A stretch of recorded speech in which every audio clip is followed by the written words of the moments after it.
Shabbat Shalom, L'chaim, L'chaim. This week's Torah portion is Shoftim. It opens up speaking about judges and appointing judges for ourselves.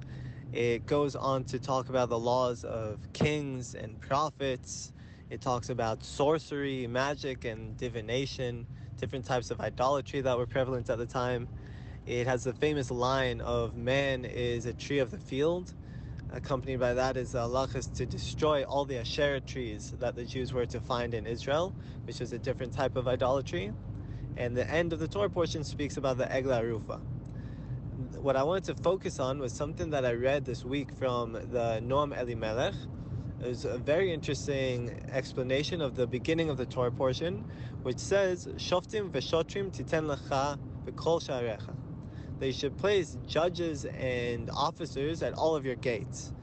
And he explains, why does it say Shoftim v'shotrim? Like twice it says you should place judges and officers. Or judges and judges, really. And he explains that a tzaddik is judged by the Yetzer Tov. And what does it do? Is a tzaddik does only good things. They're only doing mitzvot. And so their Yetzer Tov looks at all these good mitzvot that they do, and it says, it's good, but you should have done it better here, or you didn't do it perfectly here. For example, you gave tzedakah, but you didn't do it in the best possible way.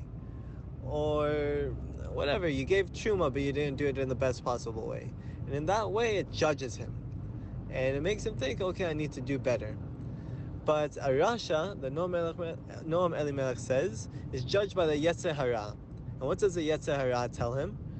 Whenever this Rasha does something bad, he says, well done, you did that perfectly, you couldn't have done it better.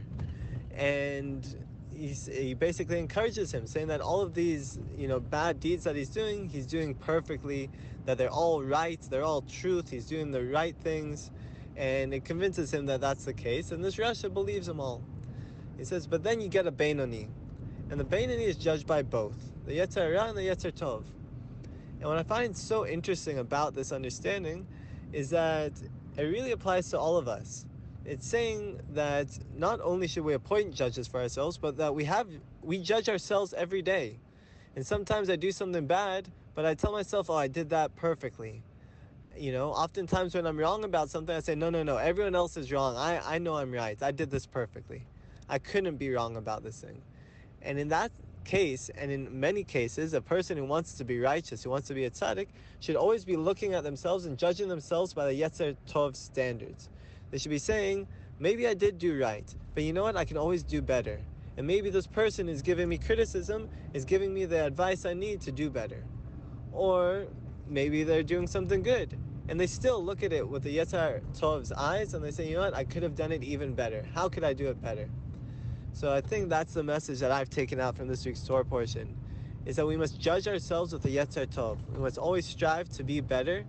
And when we find ourselves convincing ourselves that we've done everything perfectly, we must actually see this as coming from the Yetzer Hara, trying to convince me that I'm perfect, there's no more tshuva I need to do, no more rectification I need to do. We must always strive to be better. We must always, even when we're doing good things. So, Shabbat Shalom, we should merit to be successful and to prosper. May we merit to see Mashiach. Shabbat Shalom.